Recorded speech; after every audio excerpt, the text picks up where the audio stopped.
بسم اللہ الرحمن الرحیم قال الامام مسلم رحمہ اللہ ودلت السنة على نفی روایت المنکر من الاخبار کنحو دلالت القرآن على نفی خبر الفاسقی، اور احادیث بھی اس بات پر دلالت کرتی ہیں کہ منکر روایتوں کا بیان کرنا جائز نہیں ہے، جس طرح قرآن کریم اس بات پر دلالت کرتا ہے کہ فاسق کی خبر معتبر نہیں ہے۔ یعنی حضرت مصنف رحمۃ اللہ علیہ نے اس سے پہلے نام نہاد محدثین کے طرز عمل کو باطل کرنے کے لیے قرآن کریم سے استدلال کیا تھا، اور اب یہاں حدیث سے استدلال کر رہے ہیں۔ یعنی جس طرح قرآن کریم سے فاسق کی خبر کا غیر معتبر ہونا ثابت ہوتا ہے، اسی طرح حدیث شریف سے منکر روایتوں کو روایت کرنے کی ممانعت ثابت ہوتی ہے۔ اور وہ حدیث شریف کیا ہے جس کو حضرت مصنف رحمۃ اللہ علیہ نے الاثر المشہور کہا ہے؟ تو جمہور کی اصطلاح کے مطابق مصنف رحمۃ اللہ علیہ نے اثر مشہور حدیث مرفوع کے معنی میں استعمال کیا ہے، یعنی حدیث مرفوع اور موقوف دونوں کو شامل ہوتا ہے اثر، ٹھیک ہے۔ اور بعض حضرات کے نزدیک یہ لفظ اثر جو ہے یہ حدیث موقوف کے ساتھ خاص ہے۔ کیا ہے وہ اثر؟ عن رسول اللہ صلی اللہ علیہ وسلم من حدث عنی بحدیث یرا انہ کذب فہو احد الکاذبین، یا کاذبین، تثنیہ کا صیغہ بھی اس کو پڑھ سکتے ہیں اور کاذبین جمع کا صیغہ بھی اس کو پڑھ سکتے ہیں، کہ حضور کا ارشاد ہے کہ جو شخص میری طرف سے کوئی ایسی حدیث بیان کرتا ہے جس کے بارے میں اس کا گمان ہے کہ وہ جھوٹ ہے، تو وہ خود بھی جھوٹوں میں کا ایک جھوٹا ہے۔ یہ ہے وہ اثر۔ تو اس حدیث سے ثابت ہوا کہ جو احادیث منکر ہیں، جن کے بارے میں غالب گمان یہ ہے کہ وہ صحیح نہیں ہیں، ان کا بیان کرنا جائز نہیں ہے۔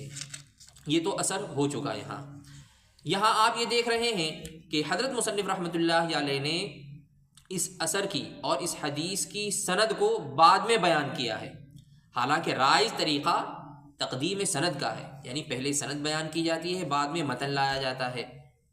تو مصنف رحمۃ اللہ علیہ نے یہاں الٹا کیوں کیا؟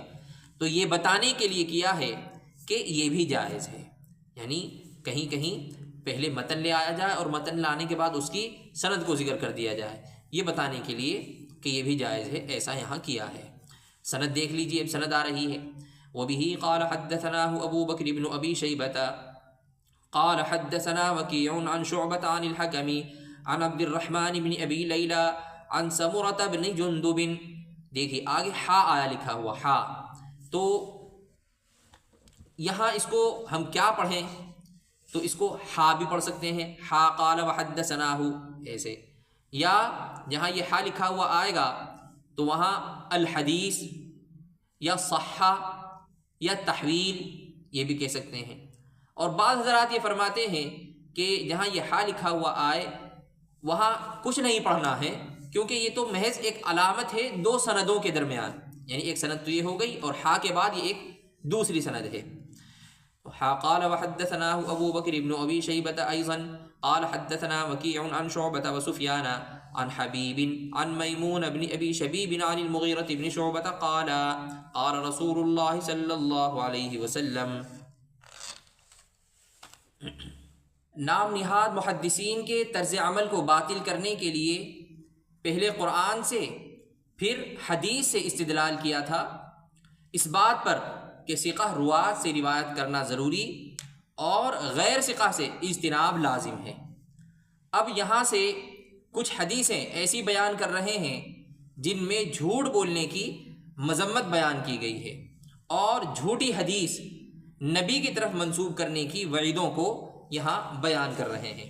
چنانچہ یہاں حضرت امام مسلم رحمۃ اللہ علیہ نے 4 صحابہ کرام کی احادیث کو بیان کیا ہے، حضرت علی، حضرت انس، حضرت ابو ہریرہ اور حضرت مغیرہ رضی اللہ تعالیٰ عنہم۔ ان کی احادیث کو ملاحظہ فرمائیں جن کے اندر حضور کی طرف جھوٹ کی نسبت کرنے کی وجہ سے وعیدوں کا بیان ہے۔ دیکھیے وَبِهِ قَالَ حَدَّثَنَا أَبُو بَكْرِ بْنُ أَبِي شَيْبَةَ قَالَ حَدَّثَنَا غُنْدَرٌ۔ دیکھیے غندر یا غندر دونوں طریقے سے اس کو پڑھا جاتا ہے، اور یہ لقب ان کو ابن جریج رحمۃ اللہ علیہ نے دیا ہے۔ جب ابن جریج رحمۃ اللہ علیہ بصرہ آئے اور حضرت حسن بصری رحمۃ اللہ علیہ سے حدیث بیان کرنا شروع کی تو محمد بن جعفر نے سب سے زیادہ شور کیا. تو اس موقع پر ابن جریج رحمۃ اللہ علیہ نے فرمایا اسکت یا غندر. اس کا معنی ہوتے ہیں جھکی آدمی، زیادہ بولنے والا. جی. قال حدثنا غندر عن شعبة قال وحدثنا محمد بن المثنى وابن بشار قال حدثنا محمد بن جعفر قال حدثنا شعبة عن منصور عن ربعي بن حراش انه سمع علي رضي الله عنه. یہ حدیث آئی سب سے پہلے حضرت علی رضی اللہ تعالیٰ عنہ کی. ربعی بن حراش نے حضرت علی رضی اللہ تعالیٰ عنہ کو خطبے میں فرماتے ہوئے سنا. قال قال رسول اللہ صلی اللہ علیہ وسلم، کہ اللہ کے رسول صلی اللہ علیہ وسلم نے ارشاد فرمایا لا تکذبوا علی، مجھ پر کذب بیانی نہ کرو. فإنه من یکذب علی یلج النار، کیونکہ جو شخص مجھ پر کذب بیانی کرے گا یلج النار، وہ جہنم میں جائے گا. دوسری روایت حضرت انس رضی اللہ تعالیٰ عنہ کی آ رہی ہے. وبه قال حدثني زهير بن حرب قال حدثنا اسماعیل یعنی ابن علیہ عن عبد العزیز بن صہیب عن انس بن مالک رضی اللہ عنہ قال. دیکھیے سند میں یہاں اسماعیل کے بعد یعنی کا لفظ آیا، ابن علیہ یعنی راوی کو اپنی طرف سے رجال اسناد کی تعریف و توضیح کرنا ہو تو یعنی بڑھا دیتے ہیں. حضرت انس رضی اللہ تعالیٰ عنہ نے فرمایا انہ لیمنعنی ان احدثکم حدیثا کثیرا، کہ مجھے زیادہ حدیثیں تم سے بیان کرنے سے یہ بات مانع ہے کہ اللہ کے رسول صلی اللہ علیہ وسلم نے ارشاد فرمایا من تعمد علی کذبا، کہ جو آدمی میرے اوپر جان بوجھ کر جھوٹ بولے فلیتبوأ مقعدہ من النار، تو وہ اپنا ٹھکانہ جہنم میں بنا لے. دیکھیے یہاں حضرت انس رضی اللہ تعالیٰ عنہ یہ کہہ رہے ہیں کہ میں آپ لوگوں سے بہت زیادہ حدیثیں اس لیے بیان نہیں کرتا ہوں کیونکہ میرے سامنے اللہ کے رسول صلی اللہ علیہ وسلم کا یہ ارشاد ہے کہ جو میرے اوپر جھوٹ بولے جان بوجھ کر تو اپنا ٹھکانہ جہنم میں بنا لے. اب حضرت انس رضی اللہ تعالیٰ عنہ تو مکثرین میں سے ہیں، یعنی آپ سے تقریباً 2286 روایات مروی ہیں. تو آپ یہ کیسے کہہ رہے ہیں کہ مجھے بہت زیادہ احادیث نقل کرنے سے اللہ کے رسول صلی اللہ علیہ وسلم کا یہ ارشاد مانع ہے؟ تو دراصل آپ کی جو مسموعات ہیں ان کے اعتبار سے آپ کی نقل کردہ جو روایات ہیں وہ کم ہی ہیں. یعنی یہ جو عدد ذکر کیا جاتا ہے کہ تقریباً 2286 آپ کی مرویات ہیں، تو مسموعات اس سے کہیں زیادہ ہیں آپ کی. یہ معنی ہے اس حدیث پاک کا. جی تیسری روایت جو آ رہی ہے وہ حضرت ابو ہریرہ رضی اللہ تعالیٰ عنہ کی آ رہی ہے، اس کو ملاحظہ فرمائیں. وبه قال حدثنا محمد بن عبيد الغبري قال حدثنا ابو عوانة عن ابي حصين عن ابي صالح عن ابي هريرة رضی اللہ عنہ. دیکھیے حضرت ابو ہریرہ رضی اللہ تعالیٰ عنہ یہ بھی مکثرین میں سے ہیں، اور حضرت ابو ہریرہ رضی اللہ تعالیٰ عنہ سے جو روایات نقل کی گئی ہیں ان کی تعداد 5374 ذکر کی گئی ہے. 5374. اور یہ آپ کا اصل نام نہیں ہے بلکہ آپ کا لقب ہے. آپ اپنے لقب سے زیادہ معروف ہیں، اور آپ کے نام کے بارے میں آتا ہے کہ آپ کا نام یا تو عبد الرحمن ہے یا عبداللہ ہے یا عمیر آپ کا نام ہے. تو فرماتے ہیں کہ اللہ کے رسول صلی اللہ علیہ وسلم نے فرمایا من کذب علی متعمدا، جو آدمی میرے اوپر جان بوجھ کر جھوٹ بولے فلیتبوأ مقعدہ من النار، تو وہ اپنا ٹھکانہ جہنم میں بنا لے. آگے چوتھی روایت آ رہی ہے حضرت مغیرہ رضی اللہ تعالیٰ عنہ کی وہ روایت ہے.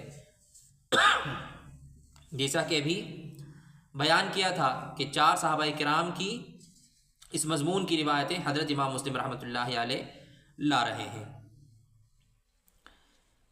دیکھیے وبه قال حدثنا محمد بن عبد الله بن نمير قال حدثنا ابي قال حدثنا سعيد بن عبيد قال حدثنا علي بن ربيعة الوالبي قال علی بن ربیعہ کہتے ہیں اتیت المسجد، میں مسجد میں پہنچا، والمغیرۃ امیر الکوفۃ، اور یہ واقعہ اس زمانے کا ہے جب حضرت مغیرہ رضی اللہ تعالیٰ عنہ کوفہ کے امیر تھے۔ قال، علی نے کہا، فقال المغیرۃ، بس حضرت مغیرہ رضی اللہ تعالیٰ عنہ نے فرمایا، سمعت رسول اللہ صلی اللہ علیہ وسلم یقول، کہ میں نے اللہ کے رسول صلی اللہ علیہ وسلم کو فرماتے ہوئے سنا، ان کذبا علی لیس ککذب علی احد، کہ مجھ پر جھوٹ ویسا نہیں ہے جیسا اوروں پر ہے۔ فمن کذب علی متعمدا فلیتبوأ مقعدہ من النار، بس جو شخص جان بوجھ کر مجھ پر جھوٹ باندھے چاہیے کہ وہ اپنا ٹھکانہ جہنم میں بنا لے۔ تو ان روایات کے اندر آپ نے جو یہ لفظ دیکھے کہ وہ اپنا ٹھکانہ جہنم میں بنا لے، جو شخص اللہ کے رسول پر جان بوجھ کر جھوٹ بولے، تو یہ خبر بھی ہو سکتی ہے اور بد دعا بھی ہو سکتی ہے۔ ایک بات تو یہ ہے۔ ایک مسئلہ یہاں قابل ذکر جو ہے وہ یہ ہے کہ نبی پر کذب جو ہے، کذب کا ارتکاب کرنے والا اگر وہ توبہ کر لے تو توبہ کے بعد کیا اس کی روایت مقبول ہے یا نہیں؟ تو ہاں، توبہ کے بعد اس کی روایت مقبول ہے، لیکن اکثر محدثین نے توبہ کے بعد بھی اس کی روایت سے احتیاط برتی ہے۔ اور ابھی حضرت ابو ہریرہ رضی اللہ تعالیٰ عنہ اور ایسے ہی حضرت انس رضی اللہ تعالیٰ عنہ سے کتنی روایات منقول ہیں۔ تو اس سلسلے میں ایک بات یہ آئی تھی کہ یہ حضرات مکثرین میں سے ہیں۔ تو مکثرین ان حضرات کو کہا جاتا ہے جن سے 1000 سے زیادہ روایتیں منقول ہیں، اور مکثرین میں 7 نام آتے ہیں۔ سب سے پہلے تو حضرت ابو ہریرہ رضی اللہ تعالیٰ عنہ کا ہی آتا ہے، 5374 آپ سے منقول ہیں روایات، اور دوسرا نام حضرت عبداللہ بن عمر رضی اللہ تعالیٰ عنہ کا ہے، 2630 روایات آپ سے منقول ہیں، اور تیسرا نام حضرت انس رضی اللہ تعالیٰ عنہ کا ہے، آپ سے 2286 روایات ہیں، اور چوتھا نام حضرت عائشہ صدیقہ رضی اللہ تعالیٰ عنہ کا ہے، آپ سے 2610 روایتیں ہیں، اور حضرت عبداللہ بن عباس رضی اللہ تعالیٰ عنہ، یہ 5واں نام ہے حضرت عبداللہ بن عباس رضی اللہ تعالیٰ عنہ کا، آپ سے 1660 روایتیں منقول ہیں، اور چھٹا نام جابر بن عبداللہ رضی اللہ تعالیٰ عنہ کا ہے، آپ سے 1560 روایتیں آپ سے منقول ہیں، اور 7واں نام ہے حضرت ابو سعید خدری رضی اللہ تعالیٰ عنہ کا، آپ سے 1170 روایات منقول ہیں۔ تو یہ 7 نام ہیں جو مکثرین میں ہیں، اور مکثرین کے بعد مقسطین، یعنی جن کی مرویات 1000 سے کم ہیں لیکن 100 سے زیادہ ہیں، ان کو مقسطین کہا جاتا ہے۔ اور مقسطین میں جیسے حضرت عبداللہ بن مسعود رضی اللہ تعالیٰ عنہ کا نام آتا ہے، عمرو بن العاص رضی اللہ تعالیٰ عنہ کا، ایسے ہی حضرت عمر بن خطاب رضی اللہ تعالیٰ عنہ کا، اور حضرت علی بن ابی طالب رضی اللہ تعالیٰ عنہ کا نام بھی آتا ہے مقسطین میں۔ اور پھر مقلین ہیں، یعنی جن کی مرویات جو ہیں وہ 100 سے بھی کم ہیں، جیسے حضرت عبداللہ بن ابی اوفا ہیں، ان سے 95 روایات منقول ہیں۔ تو یہ 4 صحابہ کرام سے ایسی روایات آئی ہیں جن کے اندر جھوٹی حدیث نبی کی طرف منسوب کرنے پر وعید کا تذکرہ آیا ہے۔ آپ نے یہاں ملاحظہ کی سندیں، حدثنا، حدثنی وغیرہ، تو یہاں ساتھ ہی یہ فرق بھی ملاحظہ فرما لیں۔ تو ان 4 صحابہ کرام رضوان اللہ تعالیٰ علیہم اجمعین سے، حضرت علی، حضرت انس، حضرت ابو ہریرہ اور حضرت مغیرہ رضی اللہ تعالیٰ عنہم سے آپ نے رسول اللہ صلی اللہ علیہ وسلم پر کذب بیانی کرنے پر وعید ملاحظہ فرمائی.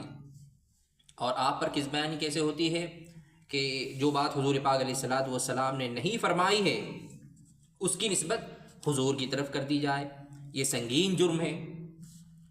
علماء کی ایک جماعت یہ کہتی ہے کہ ایسے شخص کے لیے توبہ کا دروازہ بند ہے، کیونکہ احادیث صحیحہ میں اس بارے میں نہایت سخت وعید وارد ہوئی ہیں.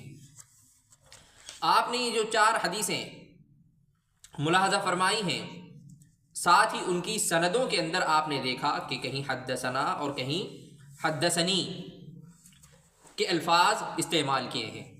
تو دراصل یہ حدثنا یا حدثنی کے جو الفاظ ہیں، اس کے علاوہ اور بھی دیگر الفاظ آپ کتب احادیث کے اندر پڑھیں گے. یہ دراصل حدیث حاصل کرنے کے طریقوں میں فرق کرنے کے لیے اصطلاحیں ہیں.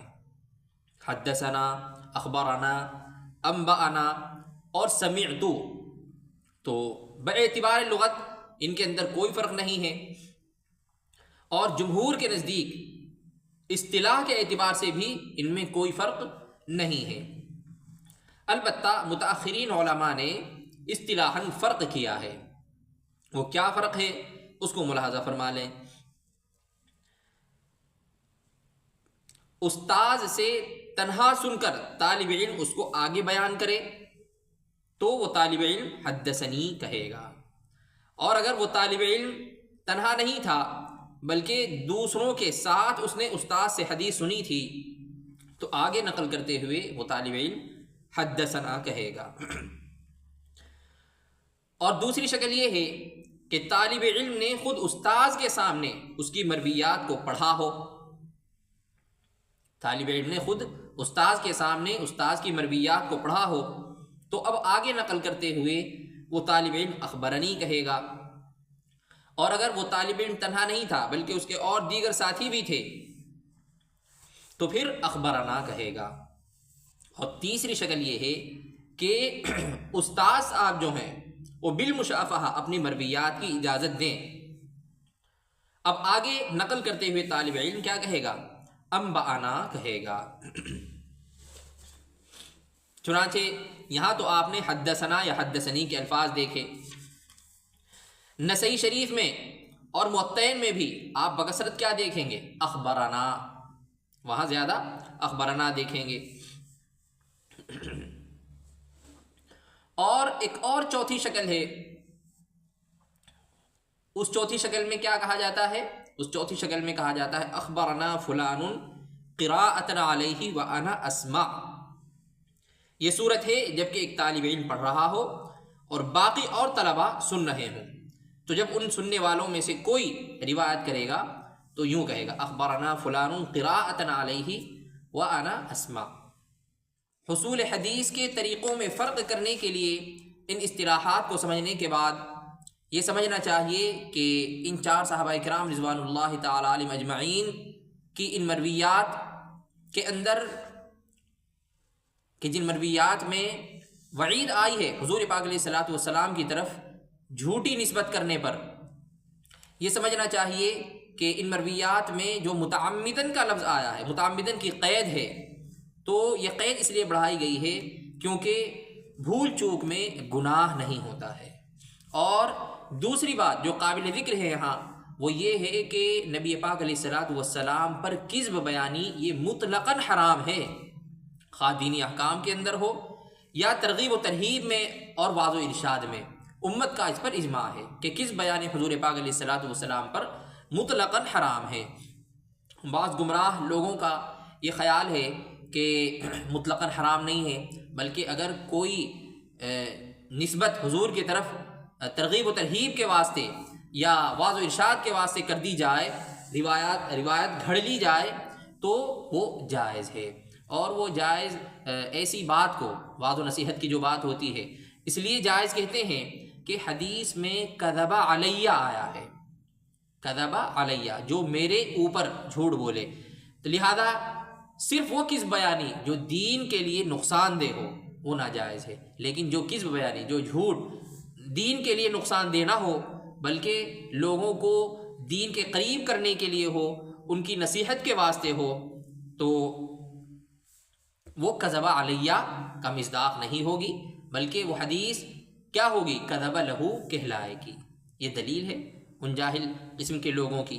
تو ان کی اس دلیل کا علماء نے اس طور پر رد فرمایا ہے کہ اگر ان کی یہ دلیل تسلیم کر لی جائے تو پھر تو جتنی بھی بدعتیں ہیں وہ ساری کی ساری دین بن جائیں گی، کیونکہ بدعتیں کرنے والوں کا جو مقصد ہوتا ہے وہ دین کو نقصان پہنچانا تو نہیں ہوتا، بلکہ مبتدعین کے گمان میں اپنی بدعتوں کے ذریعے سے وہ مبتدعین دین کی تکمیل کر رہے ہوتے ہیں۔ تو اس لیے یہ سمجھنا چاہیے کہ ہر غلط انتساب کذب علیہ کا مصداق ہے، ٹھیک ہے۔ اس طور پر کہ جب وضع کا سلسلہ شروع ہوگا، گھڑنے کا سلسلہ شروع کیا جائے گا، تو احکام کے اندر بھی صرف واعظ و نصیحت ہی کے لیے نہیں بلکہ احکام کے اندر بھی حدیثیں وضع کی جائیں گی، بلکہ کی گئی ہیں۔ اور پھر جب جب کوئی وضع ہوگا، کوئی حدیث گھڑی جائے گی، تو وہ وضع حضور پاک علیہ الصلوۃ والسلام پر یہ الزام قائم کرے گا کہ نعوذ باللہ حضور پاک علیہ الصلوۃ والسلام نے دین کی تمام باتیں نہیں بتائی ہیں، آپ سے دین کی کچھ باتیں رہ گئی ہیں جسے یہ واضعین مکمل کر رہے ہیں، العیاذ باللہ۔ تو یہ رد ہوا ان کی اس دلیل کا۔ اور ایک دوسری دلیل یہ پیش کرتے ہیں یہ لوگ اس بات پر کہ واعظ و نصیحت کے لیے حدیث گھڑی جا سکتی ہے، اس بات پر دوسری دلیل یہ پیش کرتے ہیں کہ اس حدیث کے بعض طرق میں من کذب علیہ متعمدا لیضل بہ الناس آیا ہے، لیضل بہ الناس کی زیادتی آئی ہے کہ جو آدمی میرے اوپر جان بوجھ کر جھوٹ بولے، اور جھوٹ کیوں بولے؟ لیضل بہ الناس، تاکہ اس جھوٹ کے ذریعے سے لوگوں کو گمراہ کر دے۔ چنانچہ جس جھوٹ سے لوگ گمراہ ہو سکتے ہو وہی ناجائز ہے، لیکن جس جھوٹ کو گمراہ کرنے کے لیے نہیں بلکہ ترغیب و ترہیب کے لیے اور لوگوں کو دین سے قریب کرنے کے لیے بولا جائے تو وہ جائز ہے۔ یہ دلیل ہے ان لوگوں کی دوسری۔ لیکن اس دوسری دلیل کا بھی علماء نے اس طرح رد فرمایا ہے کہ اولاً تو یہ زیادتی جو ہے لیضل بہ الناس، یہ زیادتی باطل ہے۔ علامہ نووی یہ فرماتے ہیں کہ کسی صحیح روایت کے اندر یہ زیادتی نہیں آئی ہے۔ اور دوسری بات یہ ہے کہ اگر اس زیادتی کو صحیح تسلیم کر لیا جائے تو وہ زیادتی تاکید کے لیے ہوگی، جیسے قرآن کریم کے اندر ہے فمن اظلم ممن افترى على الله كذبا ليضل الناس بغیر علم، اس شخص سے بڑا ظالم کون ہوگا جو اللہ پر جھوٹ باندھے، ٹھیک ہے، اور وہ جھوٹ کیوں باندھ رہا ہے؟ لیضل الناس بغیر علم، تاکہ لوگوں کو بے علمی کی وجہ سے گمراہ کرتے۔ تو لیضل میں جو لام آیا ہے یہ تاکید کے لیے ہے۔ اور تیسری بات یہ ہے کہ یہ جو زیادتی ہے لیضل، اس کے اندر لام تعلیلیہ نہیں بلکہ لام عاقبت کے لیے مانا جائے گا۔ لام عاقبت کے لیے معنی یہ ہوگا کہ وہ کذب بیانی جس کی عاقبت، جس کا انجام گمراہی ہے۔